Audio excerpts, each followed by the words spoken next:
Welcome back to our second game of the evening, the Blackout Club. Um, Previously on this channel, we did a multiplayer session of the Blackout Club. Um, so we kind of laid out what the game is, what you do in it, and all of that stuff. But Yeah, we didn't do. We only did the first stage twice because it took us twice to not fail horribly. So and that stage might not be there anymore. Um, what do you mean? they rotate this. Oh. They rotate the missions. I think that's always the first one. It's possible. Like I do remember it being mentioned that the missions do get rotated. Mm-hmm. Yeah. And they themselves are kind of procedurally generated. The goals are procedurally generated within set maps. Right. Mhm. So right. the first mission is always get pictures of evidence of what the weird stuff that the adults are doing. But the randomly generated part is which address it's at, and also where in the building the stuff is. Mm-hmm. Yeah. Similarly, in the other ones, you'll have the same missions again, but it'll be still other parts will be random. Like in the other later stages, apparently, where there are more than one objective, where you have to like find something, find a person, and gather items, and get pictures, and get back or whatever. The order of those can also change. Anyway, so if you saw our multiplayer session, I had some problems with the game, as in technical problems. The game ran well enough, not amazingly, but it was adequate. But the problem was I wasn't able to connect up with the team here. Mm-hmm. So, As a disclaimer, we've had this problem before. yeah. With other games, it's random whether it happens or not, pretty much. Yeah. I'm like, don't know what the cause was. May never know what the cause was, but the point is, the game just flat out wouldn't connect in the multiplayer. I managed to play the single player no problem, although the single player is just a basically a training session for the multiplayer, because that's what this game is built around. It's a co-op stealth affair. Yeah. Mm-hmm. And it's a horror game as well, which is really interesting because, a horror game is hard enough to do. A co-op horror game? Oh, you have to have the right mates to do that. Yeah, thankfully, well, and also if you have experience, there's a chance for another player who is there to screw you up to join your missions. Yeah, it's like there are invaders that can join. Yeah. And this game is a 1-2-4 player affair. Yeah, you can technically play as one person, but It's a bad idea. yeah, it's like this game really is built around having multiple people around. So with that in mind, when you do things that are against the rules, which sometimes you will notice and sometimes you won't, then even if you don't get noticed by the actual enemies, the adults who are sleepwalkers who can hear things but can't see things, they're also later on lucid ones who can hear and see, and then other ones. And the game's AI is pretty once they've noticed you, they're pretty accurate at finding you. Yeah. So that's a thing. But yeah, eventually, if you don't follow, if you do sins, which are, what counts as a sin is not very well described by it. Like, it'll tell you that breaking down a door is a sin, but there are other things that are sins that it won't tell you, like just like entering someone's house unauthorized, as far as I know. So eventually, the shape, which you can only see when you close your eyes, because closing your eyes is a mechanic in this game. When you close your eyes, you can't see normal stuff, but you can see like paths of where you've been. Mm-hmm. And you can also see the shape if it's active, and you're looking at it.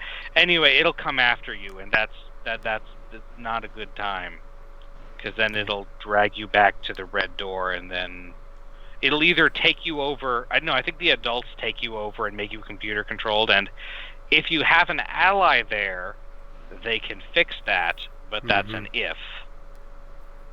Yeah. And if they get there in time. But yeah, if the shape gets you, then you're just removed, I think. I think if you there's a way that it can actually kill you. Which I think involves getting caught like 3 times or something, but I'm not sure exactly. So yeah, this game is designed with the like expectation that you will fail a lot, so don't feel bad about it, but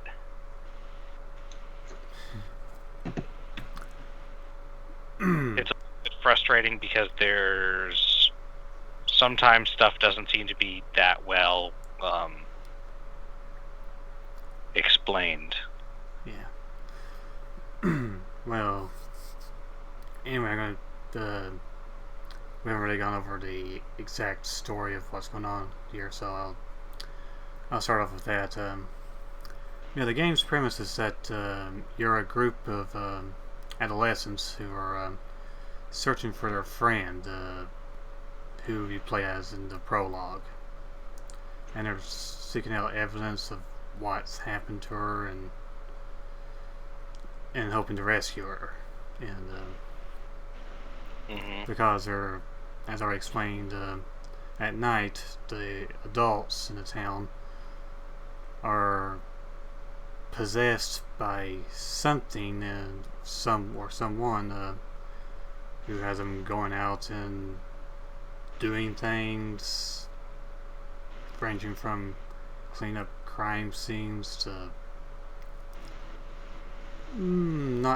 there seem to be some abductions and at minimum pretty severe roughings up going on. Yeah, various some of the crime scenes some of the crime scenes you find have blood, so yeah. There are some doings transpiring. Indeed. But yeah, as we've went into, this game is stealth based, and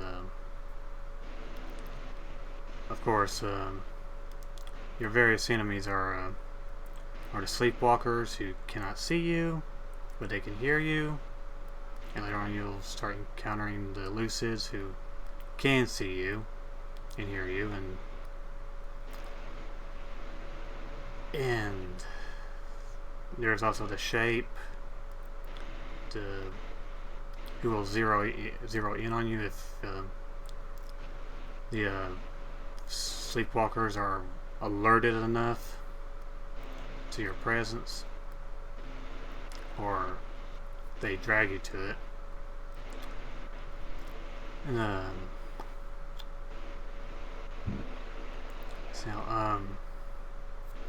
your method of defense is comes in your hero items, which range from your stun gun, grappling gun, and crossbow. Yeah. You get to choose one of those. It's part of your character build is basically choosing what your hero item is. You also have some kind of unusual power. Yeah. Although some powers are clearly supernatural, like I can be immune to pain and damage after a little while, and some of them are just, I have a drone. So, Yeah. As the items are self-explained, your stun gun will of course allow you to stun your enemies when they grab you. The grappling gun will allow you to get to safety quicker. or to locations that you can't get to easily otherwise. Yeah, it has other uses. The crossbow, I'm not entirely sure what they're supposed to do. Yeah, Adam was going to be running the crossbow, but we couldn't get him in. That far. Yeah. Yeah, we couldn't get an Adam, so... And I had a preference for the stun gun, as you can see in the footage here. Stun gun seems more reliable, or like the thing that it's protected against comes up like a lot. Mm-hmm. Whereas in the early mission, I didn't find a whole lot of use for the grappling hook, because anywhere you wanted to get to, you could just jump to. Mm-hmm. Plus, the grappling hook, I think, makes noise, which can be bad early on, especially. Yeah. So, like Alex mentioned, there are powers that you can gain. You only choose between one major power and one minor power. Your major powers... I think you can at least reselect minor powers later. Yeah, you can reselect those. I think you can reselect major powers as well. But of course, you only use one set at a time. Yeah. Your major power is... It's not one power, it's a series of powers that you upgrade as you progress. Yeah, sort of, you can think of it as sort of like a class type system. Mm-hmm. The classes are have drone, which progresses as the drone can do more stuff. Eventually it can even kind of fight for you. There's be able to make prank phone calls. Yeah, the hacking power. It's actually useful because it lets you distract enemies, even ones that are normally not easy to distract. Yeah, and later on you can start hacking security cameras and... Yeah, because there are devices that they'll set up to, like, locate you. Yeah. There's Be Strong, which lets you actually... I mean, you're kids, you're fighting off adults. Yeah. The Be Strong lets you take over things, and I think eventually it lets you break down barriers and stuff more easily. Mm-hmm. And then there's Be Tough, which is the one that I took, which I'm not sure exactly how to tell the recharge works, but it's something like I think you start with it full, and then like after you get damaged or something, you can use it again, where it just makes you basically immune to damage and possibly also dragging for a little while. Yeah, I believe so. The recharge on your power seems to be fairly quick. Mm-hmm. Like it seems like it only takes 5 seconds from the recharge, from my experience. I think the invincible one takes longer. That makes sense. Yeah. And yeah, as you can see in the footage, there's a really pretty solid visual indicator for the stealth mechanics. There's an eye at the bottom, an eye outline at the bottom of the screen that the shape of the eye will tell you whether you're standing or crouching. In case you forget, it gets a colored white when you are in lights. Yeah, in a lit area. There are vibration lines on the sides of it when you're making noise, and the pupil / iris fill in yellow and then red when you are noticed, and then like detected. Which noticed is they know there's something going on, and detected is they know they've seen you and know where you are. Mm-hmm. So that's a pretty neat and convenient way of conveying that information, because that's important to be able to tell at a glance. Yeah.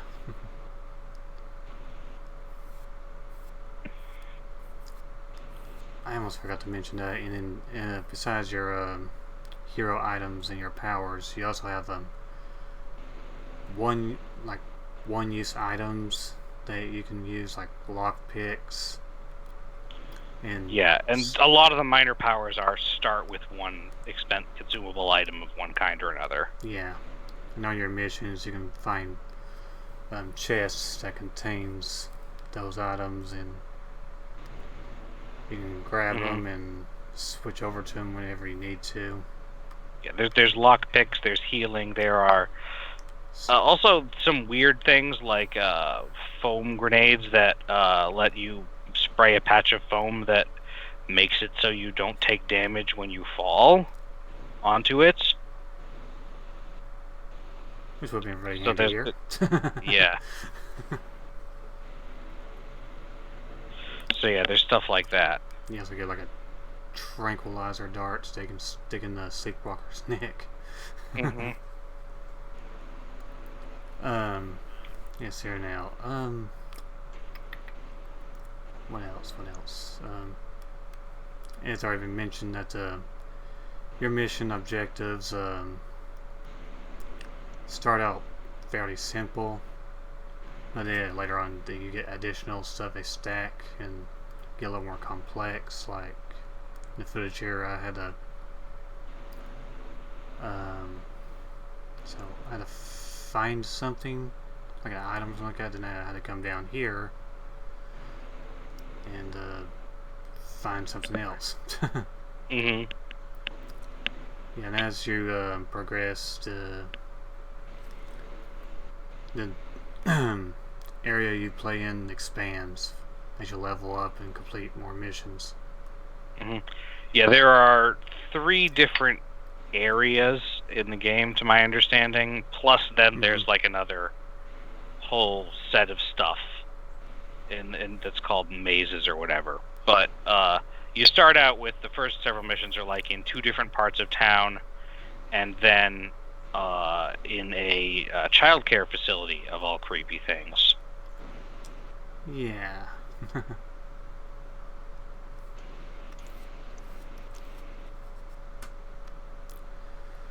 So, what else? So one of the things I read in the reviews of this game is that one of the criticisms of it is that it takes like a long ass time to level up if you're not playing with like a full 4 people. Yeah, there's for your completing objectives and missions, your experience is dependent upon how many objectives you get and your I guess how many people you have on your team with you. And I think there was a third thing, but I don't remember what it was. There's bonus evidence. Yeah. The bonus evidence, I guess, is that last one.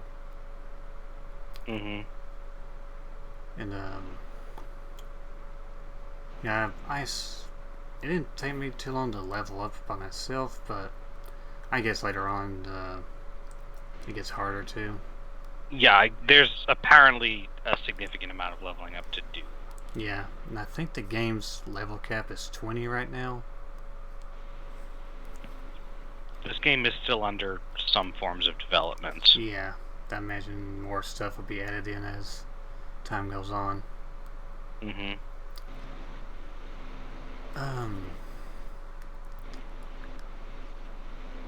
Gameplay wise, I'm not really thinking of anything else